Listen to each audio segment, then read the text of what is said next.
বাংলাদেশে 1978 সাল থেকে এই চট্টগ্রাম বিভাগীয় কমিশনার অফিস, জেলা প্রশাসন ও যুব উন্নয়ন অধিদপ্তরের আয়োজনে জাতীয় ও আন্তর্জাতিক যুব দিবস 2025 উদযাপন উপলক্ষে আলোচনা সভা, শপথ গ্রহণ, প্রশিক্ষণ সনদ ও যুব ঋণের চেক বিতরণ অনুষ্ঠান অনুষ্ঠিত হয়ে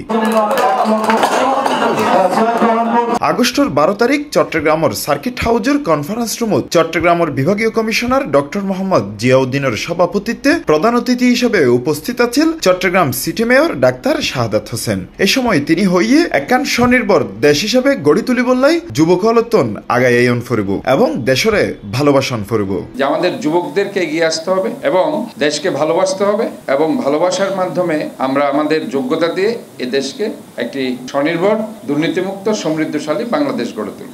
নারিয়াল যদি আগাই নোয়াইয়ে তাহলে দেশের উন্নয়ন সম্ভব নয় বলে জানাইয়ে উন্নয়ন চট্টগ্রাম বিভাগের অতিরিক্ত বিভাগীয় কমিশনার শারমিন জাহান। নারীরা তো সবসময় আসলে আমাদের উন্নয়নের অংশীদার না। আমরা বলে থাকি যে আমাদের জনসংখ্যার প্রায় অর্ধেকই নারী।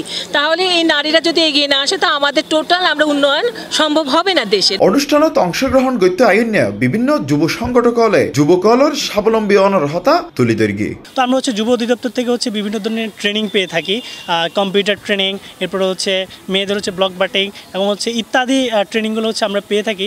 নোবডি সামবডি আমাদের মূল থিমটা আমরা দ্বন্দ্ব নিরসনের ক্ষেত্রে কাজ করি। পুরুষ হলের পাশাপাশি নারী হলেও আগাই যা যুব উন্নয়নতন প্রশিক্ষণ লইয়ে তারার আগাই জনের হতা তুলিদের গিয়ে এসব নারী হলে যুব উন্নয়নে প্রশিক্ষণ থেকে নারীরা এখন উদ্যোক্তা হচ্ছে, সাথে তারা হাতের কাজ শিখতেছে, হস্তশিল্পের প্রতি অভিজ্ঞতা বাড়তেছে এবং বিভিন্ন কর্মসংস্থানের সৃষ্টি হচ্ছে, যেটা আগেকার হইতো না। নারীরা বাসায় বসে না থেকে বিভিন্ন কাজের মাধ্যমে যুব উন্নয়নের সাহায্যে অনেক কাজই শিখতে পারবেন।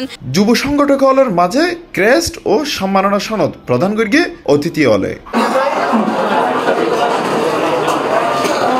যুবকল যদি বিভিন্ন প্রশিক্ষণের মাধ্যমে আগাই যায় তাহলে এই দেশত বেকারত্ব অধিকাংশে কমে আইব। Hossain Abbas, C+ TV, Chittagong.